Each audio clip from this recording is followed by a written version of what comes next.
I'm Kim Decker, and I'm the CEO of YWCA Cambridge. This year, YWCA Cambridge is celebrating 75 years in the community. So for my story, I want to take you back to 1948 when the YW was born.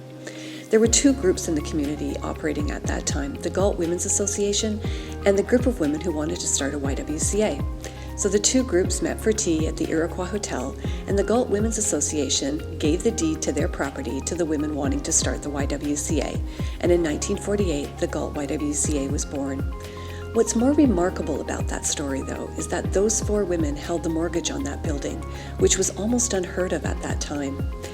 So what that does for me is speak to the strength and the courage and the resiliency of the women of our past, the women who are our present, and the young women and gender diverse individuals who will take on the leadership of this organization in the future. It has been such a privilege to be a part of this legacy. Here's to 75 more. Hi, I'm Wayne Paddock, and I'm the Executive Director for the Cambridge Shelter Corporation. We are an 84-bed male facility for those who are experiencing homelessness in the region. So everybody that comes into the Cambridge Shelter has a story. Everybody has a journey, and they're all unique and different. And one of the ones that stands out for me the most is we had an older couple come in just before the pandemic. She was a retired nurse. He ran his own business for years. Unfortunately, he got sick just before the pandemic started, and due to him being in hospital, they could no longer afford their rent on her pension. The landlord was unwilling to work with this couple and basically said they had to vacate the premises. So they landed in our shelter right at the beginning of the pandemic. So it was quite traumatic, not only to become homeless in your late years, but also, you know, at the onset of one of the worst crises we've seen in human history. So to have them in our shelter space, it was really neat to be able to interact with them and share their story and share in their journey of being housed within about 6 months of being in shelter and heading off into a group living environment where they eventually became part of the staff there. So again, our people coming into our shelter all have a unique story.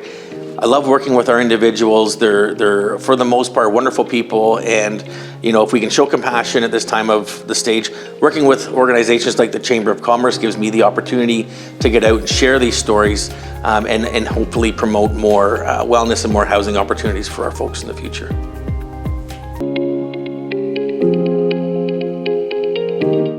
Hi, my name is Laura Coakley. I work with Argus Residents for Young People. I work primarily with the First Connect team, which is the coordinated access into the shelter system of Waterloo Region. But Argus Residents has done amazing work throughout our community with working with young people to ensure that they all have a home and have opportunities to thrive. So today I really wanted to share a story or a letter from an individual, a young person who stayed with us for many months. And she wrote this actually while she was at the hospital and gave it to us. So she said that, I can't thank you guys enough for everything you've done for me. I learned a lot of new skills living here. There's a lot I could say, but I'm bad with words. Something that I've always appreciated will be finally being treated with respect, kindness, forgiveness from staff. I will always remember the good times and learn from the bad. Living at Argus had me know that I am loved and cared for by my Argus family. This is a family that I always wanted growing up. I can't say enough, but I appreciate being able to be a part of the program. You guys are like gems. You know why? Because gems are precious and rare, just like all of you at Argus. I love you all. So this statement really made an impact on us, and we thought that it really showcases a lot of the work that Argus does and the profound impact that we try to do on a daily basis.